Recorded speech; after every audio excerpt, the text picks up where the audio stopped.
When you think of a controversial YouTuber, who do you think of? Do you think of Filthy Frank, known for dressing up in a purple pink suit, making memorable memes on the YouTube platform? Or do you think of PewDiePie, one of the biggest content creators to ever grace the platform? Or even Leafy is here, known for bullying children on the internet? But as the post-COVID era dawned, such content faded. YouTube's strict monetization policies reshaped the platform.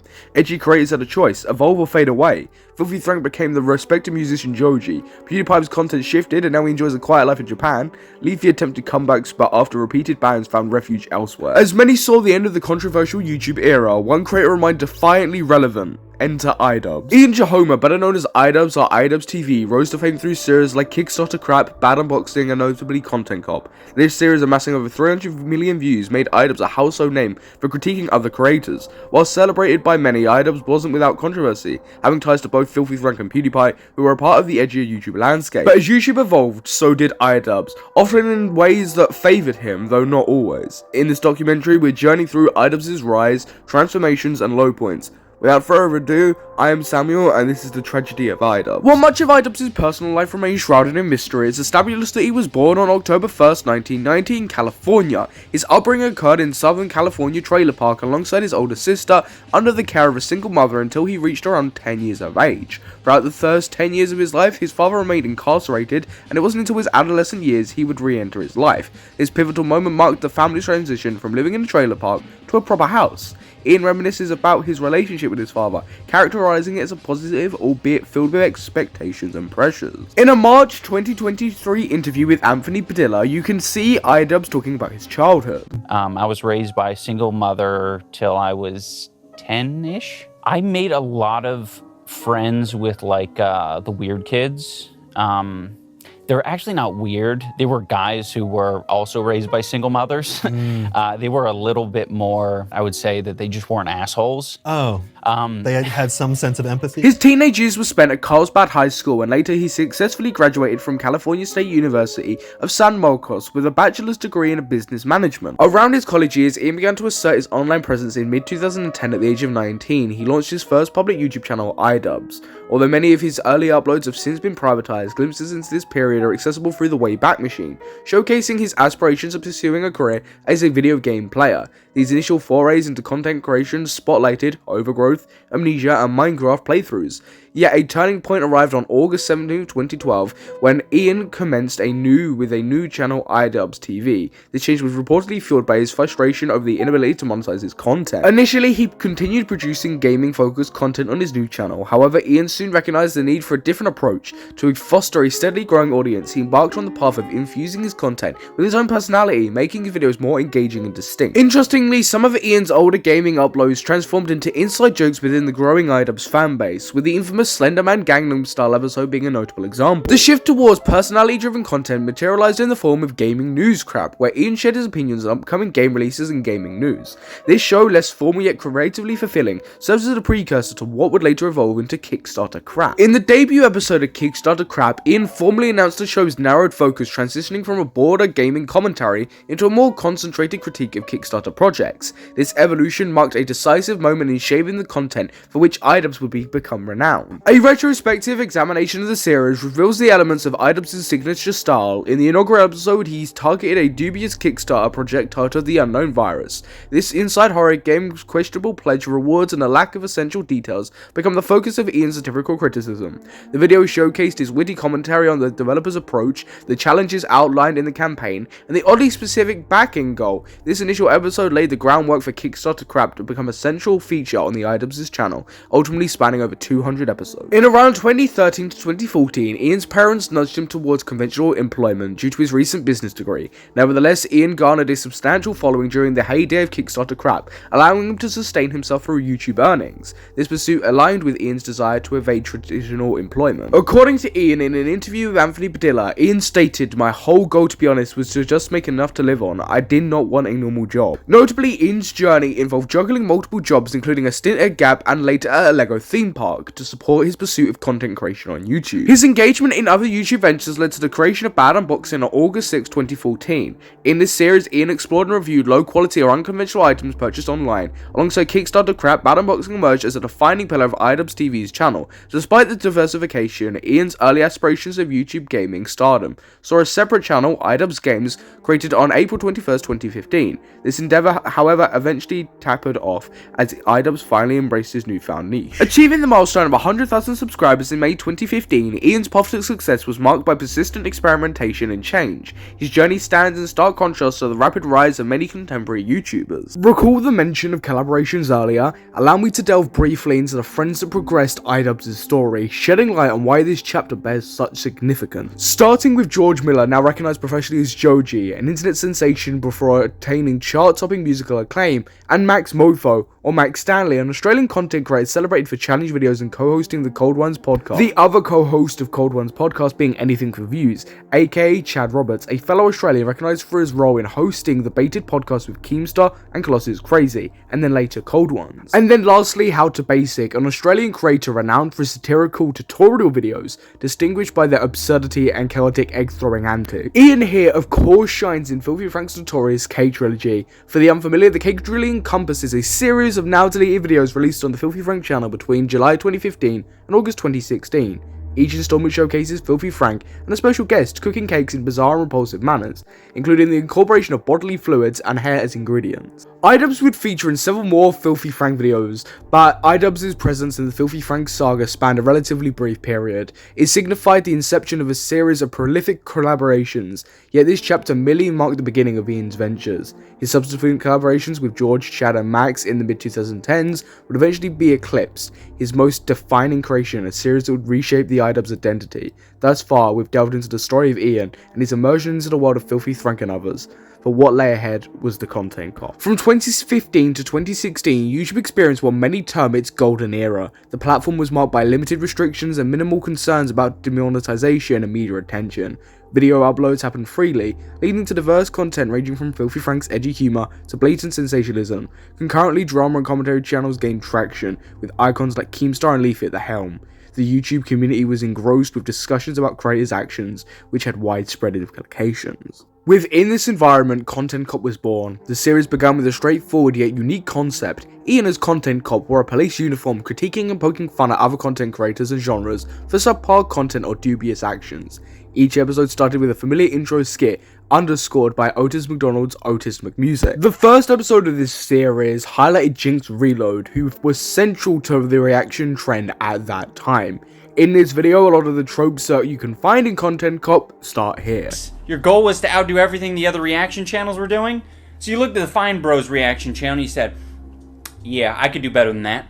I'll show the video in its entirety rather than just showing clips of it. That's where the Fine Bros are fucking up. Interestingly, the episode presupposed viewers' knowledge of Jinx, emphasizing the commentary community's significance. By the time Ian covered Jinx, creators like I Hate Everything and Jack's Films had already discussed him, making Jinx well known. Content Cop's distinction was its humorous take on critique. Although it didn't reveal groundbreaking insights, Ian kept it engaging without dragging it with long introductions. The episode seamlessly combined information and humor, using precise references to enhance comedic value. After this point, Content Cops became a staple of IDubbbz's channel, each being more iconic than the last. The name Daniel Keem, commonly known as Keemstar, has been a prominent fixture in the commentary community since its early days and continues to hold relevance even today. Most recognized for hosting the internet pop culture news show, Drama Alert, Keemstar faced what many consider to be a low point in his career during the year 2016. This period saw Keemstar embroiled in a series of controversies and conflicts that left a lasting mark on his reputation. But to better grasp the context, let's take a brief look at some of Keemstar's past controversies. In 2010, during a disagreement with a moderator named Alex on battlecam.com, Keemstar encouraged his viewers to type a racially offensive slur in the stream's chat. While he later apologized, this incident resurfaced in subsequent controversies, contributing to a larger narrative surrounding Keemstar. Fast forwarding to 2016, in January, Keemstar posted a tweet directed at Total Biscuit, a YouTuber diagnosed with terminal cancer, expressing anticipation for when he would report on his death. Though Keemstar later apologized, this tweet aged poorly after Total Biscuit's unfortunate passing in May 2018. Another 2016 incident involved Keem falsely falsely accusing a RuneScape Twitch streamer named Tony Winchester, or RS Glory and Gold, of being a pedophile. Keemstar confused him with a convicted sex offender named John Phillips, who looked very similar, leading to a damaging mistake. This misstep, while having innocent intentions, resulted in Tony facing severe harassment, despite him being innocent. Even after Keemstar apologized and Tony forgave him, the damage was already done. Though events like wrongly targeting an innocent streamer sparked significant backlash, a recurring pattern of controversy, apology, and temporary calm persisted. Given Keemstar's extended online presence, a treasure trove of his problematic moments was bound to exist, ready to challenge him. One of the first to publicly confront Keemstar's behavior was actually Ian,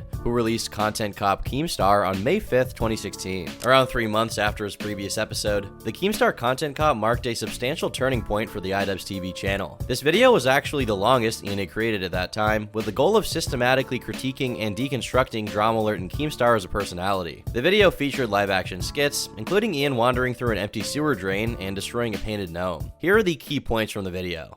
1. Ian's critique of Keemstar's language. The video began by highlighting Keemstar's excessive use of derogatory and offensive language, particularly the N-word and other offensive terms. While Ian stated that he wouldn't use these instances as arguments, he employed them for comedic effect. The underlying message here was that Keemstar's language and its context were problematic and inappropriate, and tended to generate comedic value rather than as a primary focus. 2. Keemstar's sensitivity. Ian criticized Keemstar for his sensitive and defensive behavior, particularly evident on Twitter. He mocked Keem's exaggerated reactions to mild criticism, including instances involving YouTubers like Pyrocynical. Ian highlighted Keemstar's aggressive responses to seemingly trivial comments. 3. Keemstar's impulsive decisions. Keemstar was portrayed as a rash decision maker who spoke without considering consequences. Ian provided examples of Keemstar making regrettable statements, such as falsely accusing Tony Winchester of being a pedophile. 4. Keemstar's hypocrisy and manipulation. Ian accused Keem of hypocrisy and manipulation, showcasing instances where Keemstar criticized behaviors he himself exhibited. Keemstar's manipulation of situations to his advantage, like inviting YouTubers to his show to gain exposure, was also highlighted. 5. The DramaAlert effect. Ian humorously ridiculed Keem's tendency to overhype videos on Twitter with exaggerated language, generating anticipation for his content releases. Keem's use of Tumblr posts as content. Ian poked fun at Keemstar using a 20-minute narration of a Tumblr post as content, highlighting this as an example of uninteresting and unnecessary content choices. 7. Keem's private conversations and persona. In a surprising move, Ian revealed private conversations between himself and Keemstar. These leaked DMs were utilized to expose Keem's contradictions, suggesting a gap between his private and public personas. Ian also addressed and mocked Keemstar's attempts to portray their relationship as friendly, while simultaneously exhibiting antagonistic behavior. The video culminated with Ian delivering the now infamous line, and I've never said this unironically, but I think this will be the first time I say it unironically and mean it. Kill yourself.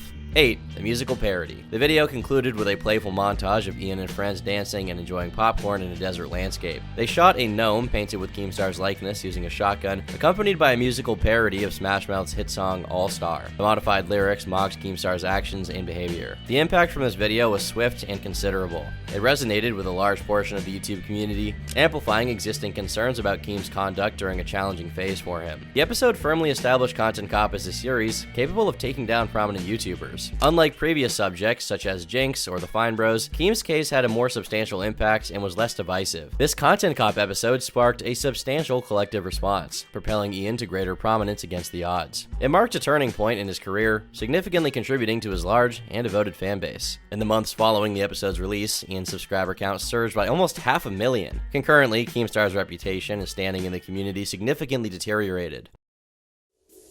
Nevertheless, Keem displayed a seemingly unaffected attitude from the outset, even finding amusement in the video and appreciating IDubbbz's content. Over the ensuing years, Keemstar remained entangled in controversies, including a major feud with Ethan Klein during the pandemic. This dispute reignited debates over Keem's role in the tragic passing of Etika, who appeared on Keemstar's show shortly before taking his own life. Despite this, Keemstar managed to maintain a substantial platform and following. Although not universally as disliked as before, he continues to be a polarizing figure, underscoring the enduring impact of Ian's Content Cop episode. The episode even gave birth to the ongoing joke of likening Keemstar to a gnome, becoming a popular meme within various online communities. In retrospect, the Keemstar episode marked Content Cop's transformation into something truly special. Not just another YouTuber web series, but rather a complete and total internet phenomenon. Recognizing this shift, Ian took time to reshape the series and further alter the overall focus and essence of Content Cop. This transformation came to fruition in subsequent episodes, marking a new chapter in the series. With that, I hand the floor back to Kusari. This is Turkey Tom, and until next time, leave me alone. Yes, I am Kazari. A big shout out goes to Turkey Tom for joining in on the video. You can subscribe to his 2 channels at Turkey Tom and Tom Dark, both linked in the description. Now let's dive back into the world of Content Cop. Ian would post several other Content Cops that would make a dent in the scene, but as Content Cop continued its evolution, it became evident that the time had come for Ian to unleash a video that would leave a lasting impact on the internet. It was the moment when the full transformation of Content Cop was set in motion, and in the 8th episode of the series, Ian held nothing back. Calvin Lee, better recognized by his online alias of Leafy is Here or simply Leafy, is an American former YouTuber and current Rumble streamer. He gained fame for his commentary, reaction and drama videos, effectively popularizing the gameplay commentary style. Despite his content receiving heavy criticism, it propelled his ascent on YouTube and contributed to the rise of similar commentary creators. This genre continues to thrive among content creators. His influence reached far and wide, even garnering praise from significant YouTubers like MrBeast and PewDiePie. Ian's Content Cop on Leafy didn't just cover his content and break down his content, it also broke down Leafy's appearance. This Content Cop in particular is renowned for not only breaking down Leafy's content and his gameplay commentary style, but also making fun of the fact that Leafy has no chin. Ironically, the chin joke being the main staple of the video and what the video is well most known for. Weak chin, their enemy is the profile shot. It ruins them. But I want to show you this video in his natural environment and show you really how timid the poor guy is. Do you know who this is? That's Leafy is queer, bro. This is the boy himself. You kind of have to feel bad for Leafy at this moment, because not only is his chin open to the public, but he has this fat piece of shit touching on him. Following IDubbbz's video, Calvin's subscriber count began to plummet dramatically, resulting in a significant loss of 2,000 subscribers per day according to Social Blade. While IDubbbz's video played a role, many speculate why Calvin's content had been gradually losing appeal prior to the video, and IDubbbz's video served as the final nudge that some of his audience needed to move on. Leafy would post a response to IDubbbz's Content Cop, which would do little to save his reputation. Idubbbz would then post a content deputy video which would tear down this response. Just after 2 years later, starting in December 2017, Leafy's YouTube channel entered a hiatus that lasted more than 2 years. Whether Idubbbz's drama truly led to Leafy's channel's decline remains uncertain, yet this chapter of Leafy's journey through the Idubbbz saga isn't the end. However, for now, let's shift our focus to a new chapter. Internet Anarchist will take it up from here. Following the Leafy incident, the 9th episode of Content Cop aired on October the 11th, 2016. Its primary focus was on channels that centered around the destruction of expensive electronics, such as computers, laptops, and most notably, iPhones. The crux of the video was that these tech destruction channels lured viewers with shock value of obliterating valuable electronics. Despite their appeal, these channels often lacked originality and character. A significant part of the episode was devoted to Ian devising unique approaches for the live-action skit segment of the Content Cop series. The episode's finale nearly saw him arrested for dropping objects off a public building. Upon its release, the episode was well received, but its impact was muted. Even today, most tech destruction channels that were showcased in the video are thriving, with the trend seemingly bigger than ever. However, this chapter's primary subject isn't about tech destruction. Instead, let's turn our attention to Tana Mongeau. Tana Marie Mongeau, an American YouTuber, is renowned for her storytime videos. Boasting over 5 million subscribers and 900 million channel views, Tana has been both a popular and contentious figure in the YouTube community. Now, for those unfamiliar with Ian's style of content at this stage of his career, he never hesitated to be controversial. His content often teetered on the edge, sometimes using harsh language. Although known for pushing boundaries in 2016 to 2017, many who knew of him hadn't viewed his recent content and were taken aback by his usage of slurs. This background is essential because it's central to the saga and ensuing controversy. Both parties, as will be discussed, used their fair share of offensive language. It's important to note that neither I nor Kasari endorse or support the use of prejudiced language. The rift between Tana and Ian commenced on December the 10th, 2016. Tana came across Ian's content and took offense. She quickly tweeted at Idubbbz quoting, "At Idubbbz, 3 million people subscribe to you and you openly use the N-word, and retard, kill yourself." The tweet garnered mostly negative reactions, with even some of Tana's fans thinking she overstepped, yet Tana stood by her words. In retaliation, Idubbbz bought a VIP ticket to one of Tana's shows in San Francisco, and during a meet and greet, Idubbbz took a photo with Tana, and while doing so, he said, "Say..."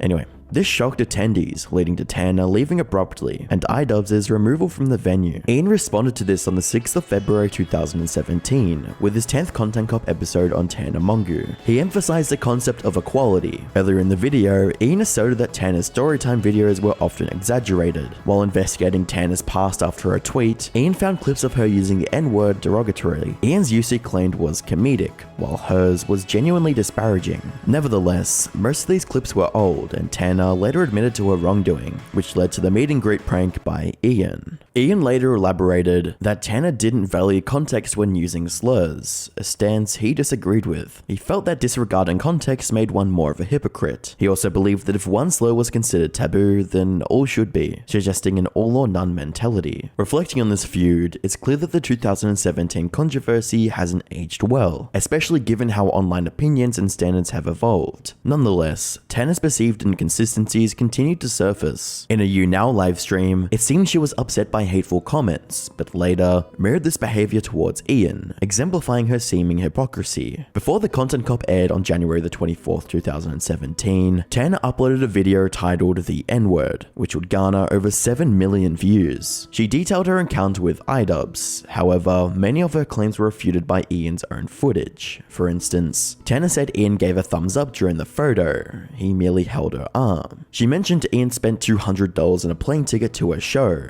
He drove, and a ticket from San Diego to San Francisco is typically around $100. Tana stated Ian was 30 at the time. He was 26. She claimed Ian had 5 million subscribers. It was 3 million. She alleged Ian wanted to confront the staff, but the unedited footage showed otherwise. The Content Cop episode effectively exposed Tana's contradictions, using her versions of events against actual footage. Even Tana conceded to her mistakes, accepting the critique from the episode. Tana has since remained a known figure online, although controversies still surround her, from the failed TanaCon event to a mock marriage with Jake Paul, and the launch of her cancelled podcast in 2021. For Ian, this phase seemed like a realization of Content Cop's potential. As we continue delving into the Content Cop lore, and I hand the mic back over to Grisari, we're set to delve into what may be the most pivotal video IDubbbz ever produced. I would like to thank Internet Anarchists for being on this video. Yet again, his channel will be linked down below. However, around this time, a notable trend that developed over time was the emergence of YouTube diss tracks.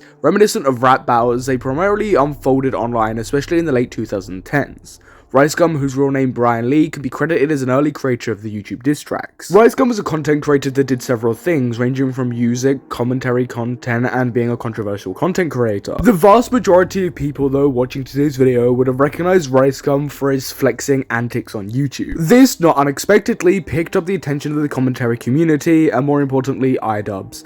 IDubbbz would post his RiceGum Content Cop, which would be one of his most influential content cops to date, and one of his most influential videos ever. So if you want to call that a joke, go for it. But you are undoubtedly the biggest fence rider on YouTube. You would just as soon make a diss track on Logan Paul as you would drop to your knees and suck him. This Content Cop also gave birth to one of the most popular diss tracks at that time, and that was IDubbbz's diss track on RiceGum. This featured some controversial content creators, but it also featured PewDiePie, a massive mark for YouTube.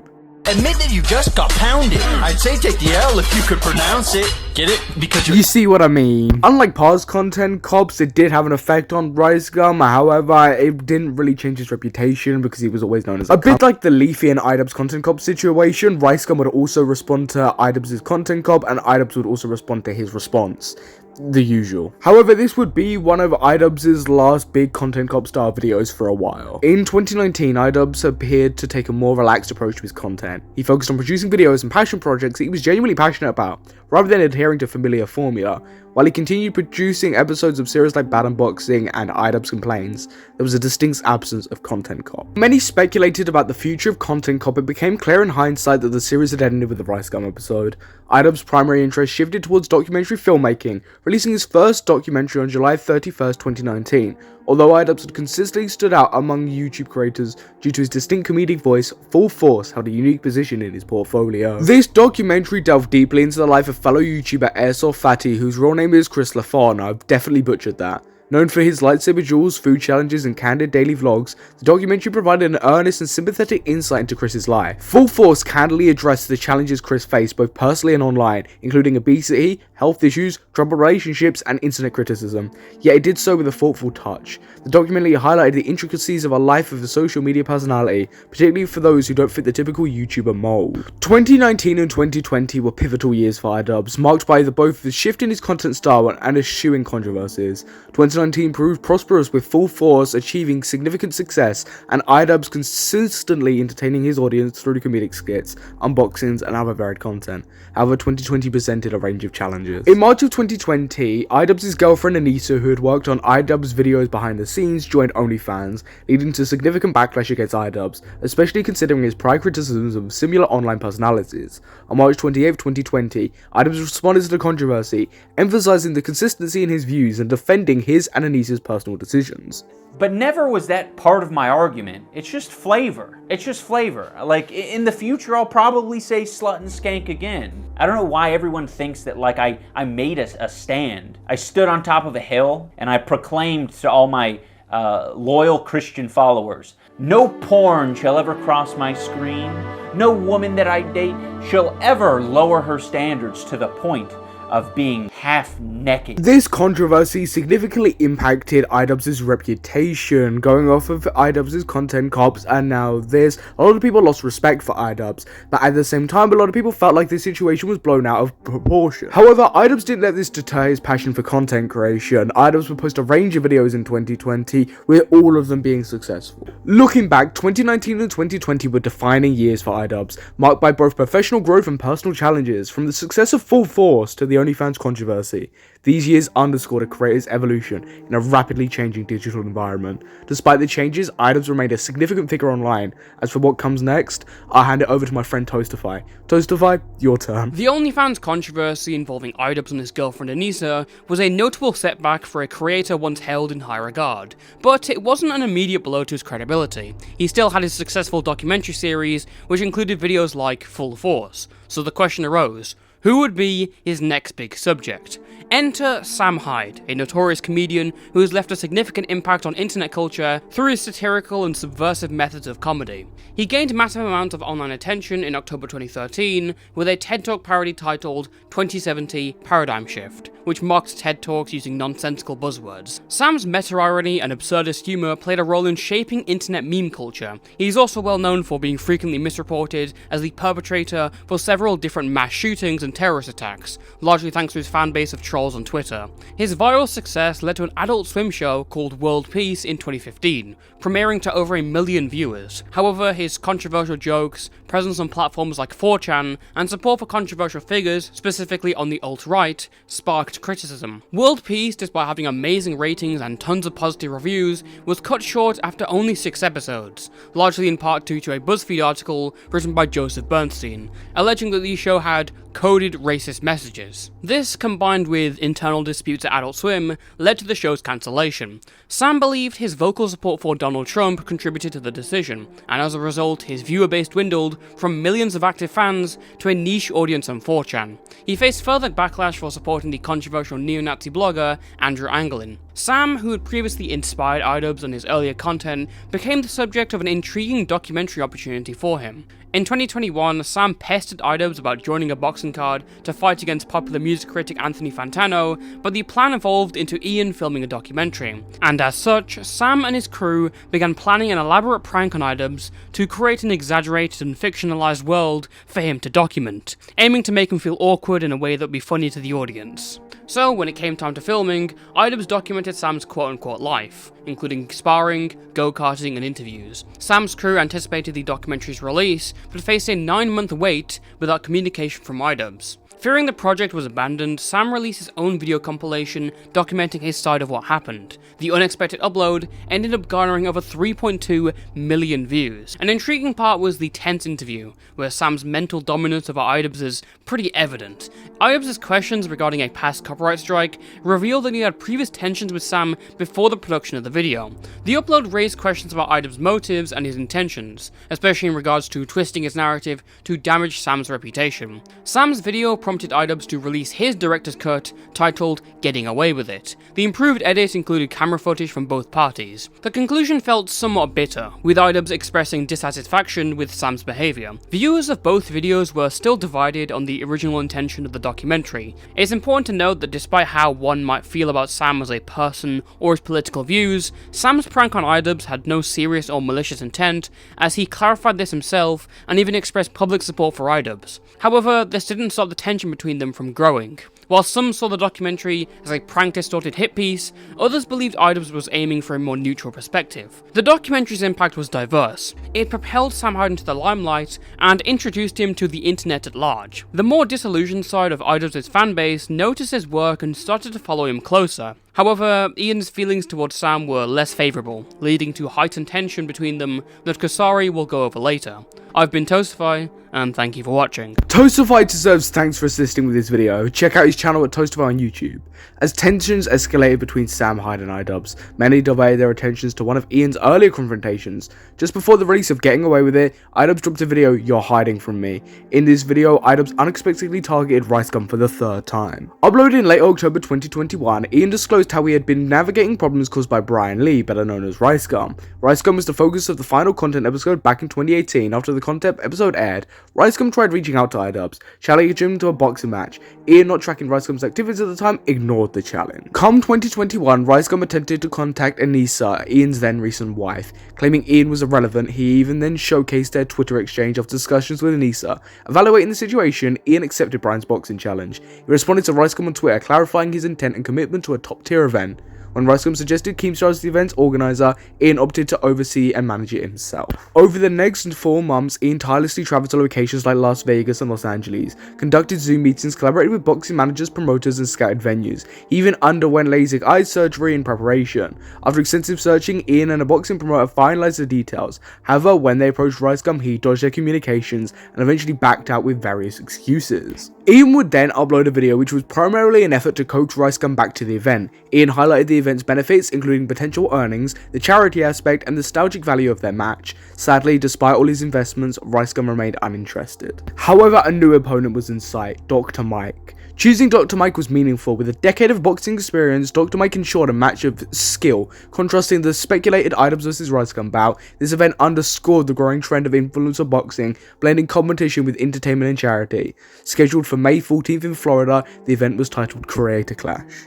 The journey of organising Creator Clash showcased Ian's aspirations in the evolving YouTube culture. The focus shifted from just videos to building communities and redefining entertainment and facilitating human connection. So how did Creator Clash play out?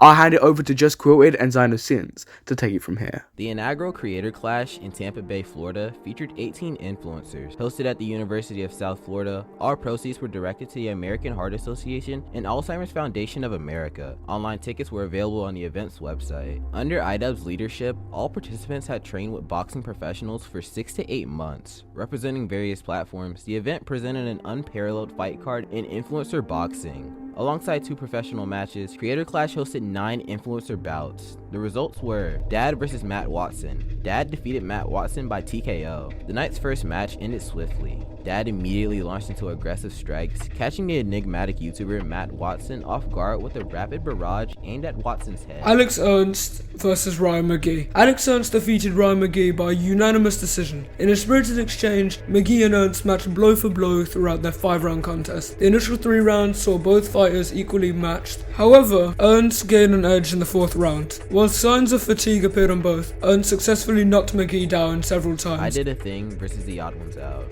I Did a Thing defeated the Odd Ones Out by TKO. The clash between I Did a Thing and the Odd Ones Out was decisively short, with the Australian inventor claiming victory just 1 minute and 24 seconds into the opening round. A sharp jab from I Did a Thing left the animator reeling, struggling to recover. The referee intervened, halting the match before the round concluded. Yodeling Haley versus Justa Minx. Justa Minx defeated Yodeling Haley by TKO. Both contenders began with a flourish, delivering impressive combinations in an evenly matched first round. As the second round progressed, Minx showcased her potent right hook, gradually dominating the bout. Haley, the TikTok star, displayed resilience, enduring numerous forceful hits and even withstanding a bloody nose inflicted by Minx. Despite Haley's efforts to rally, Minx's overpowering performance led the referee to conclude the match in the 4th round. Hundar vs AB from the H3 Podcast. Hundar defeated AB from the H3 Podcast by TKO. This cruiserweight battle was a testament to speed against strength, with Hundar ultimately prevailing.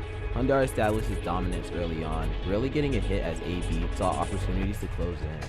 A highlight from AB was in the third round, where he momentarily overpowered Hundar. Michael Reeves vs Graham Stephan. Michael Reeves defeated Graham Stephan by TKO. In the lightweight bout, mad scientist programmer Michael Reeves faced financial advisor Graham Stephan, triumphing in the second round. During the initial round, Reeves demonstrated his evasive skills, sidestepping Graham's direct blows. Transitioning from defense in the first round, Reeves aggressively attacked in the second, targeting Stephan's body and then his head. Backed into a corner, Stephan cancelled, and the referee awarded Reeves the victory. Harley, Epic Mealtime versus Aaron Hansen. Harley defeated Aaron Hansen by TKO. In their heavyweight bout, both Harley and Aaron Hansen exchanged powerful blows early on.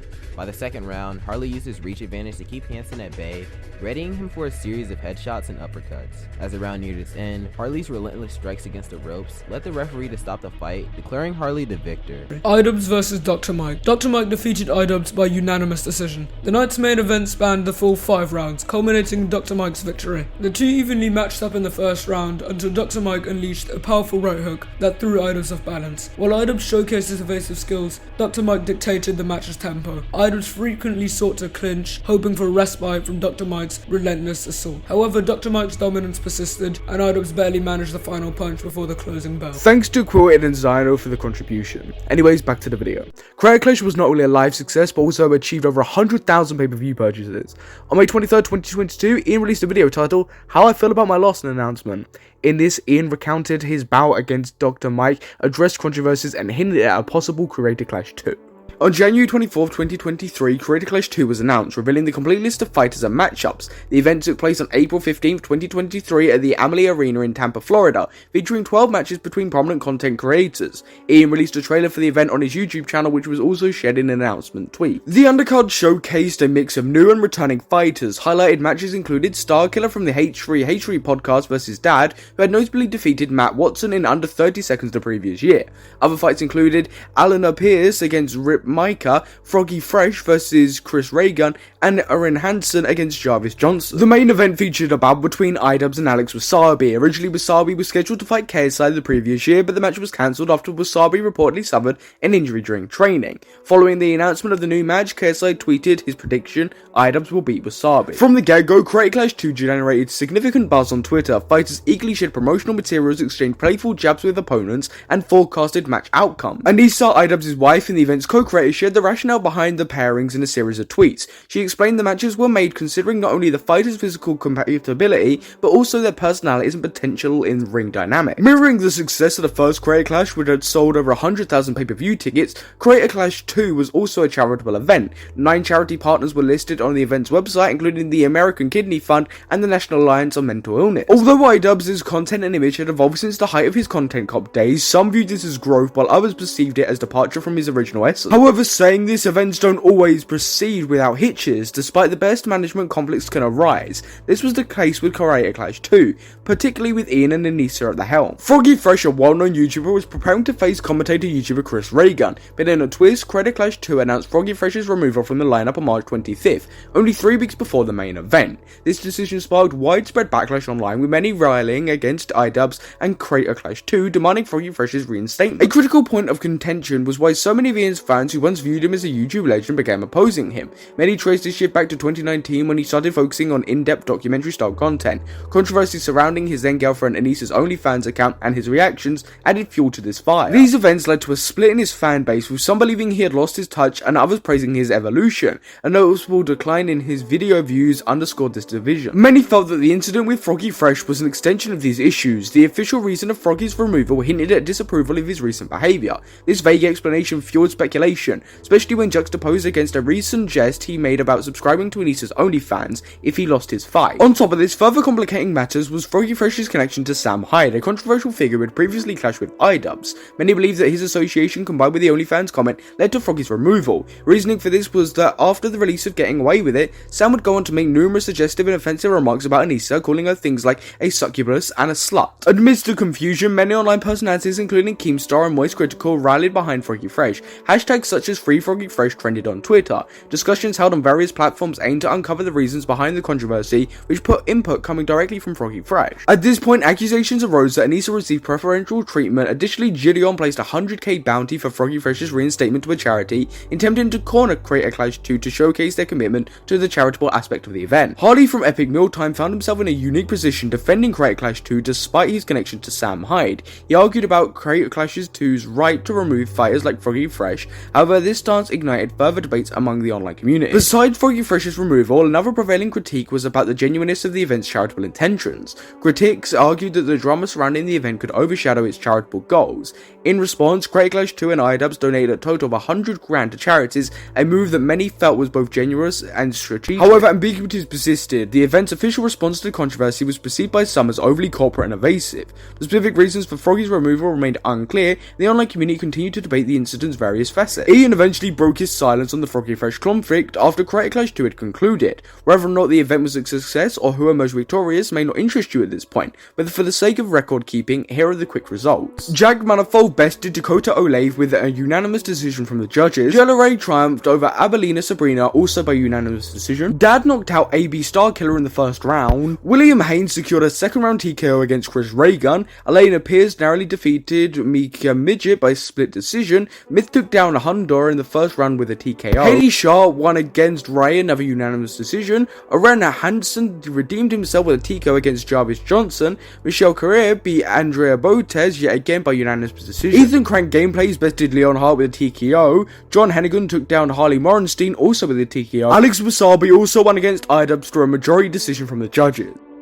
Regarding other notable incidents, on April 13, 2023, Sam Hyde tweeted a photo of IDubbbz at the Amalie Arena, the venue for Creator Clash 2, hinting that he had been stalking him in disguise. This raised concerns about possible interference during the event. 2 days afterwards, a tweet from Jet Neptune revealed that a group wearing orange morph suits and posing as Garfield, including actual Garfield, were expelled from the event. One of them was suspected to be Sam Hyde in disguise, although none in the group claimed to know who Sam was. This Garfield appeared to be the same one who attended Creator Clash in 2022, as documented by Twitter user Cowjai Pineapple. However, the 2023 group was much larger. They were eventually admitted after removing their disguises. During the match between IDubbbz and Alex Basabi itself, a fan raised a poster that read "Subscribe to Anissa's OnlyFans" and not to Froggy Fresh. Security promptly escorted the individual out as standing was prohibited during the matches. Although as attendees exited, the Garfield group reappeared with a sign supporting Sam Hyde, causing a disturbance. It seemed they had planned to create a scene on Hyde's behalf all along, but had been halted earlier at the entrance.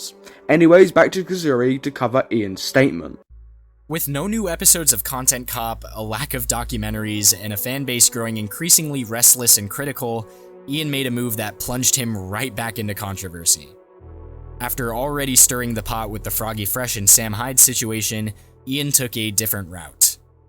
On May 18th, 2023, he released a video titled "I Miss the Old IDubbbz," where he apologized for aspects of his previous content over time, that people would see that as a reflection of who I am and what I value. In the video, Ian expressed remorse for his Content Cop series, which had been some of his most watched videos and had played a key role in building his large following. He also addressed allegations that his content had influenced young viewers to use derogatory language. An apology video and take accountability for the mistakes I've made. So that's what this video is. I've realized that I need to be crystal clear about what I believe, so there's no room for ambiguity. I am responsible for creating a lot of hurtful and damaging content on this channel.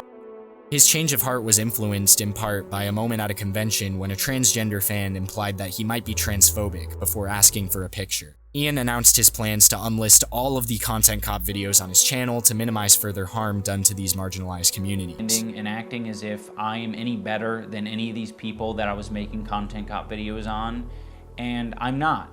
I'm a human, I'm a real human who makes mistakes, and I make a different set of mistakes than the people I was making videos on.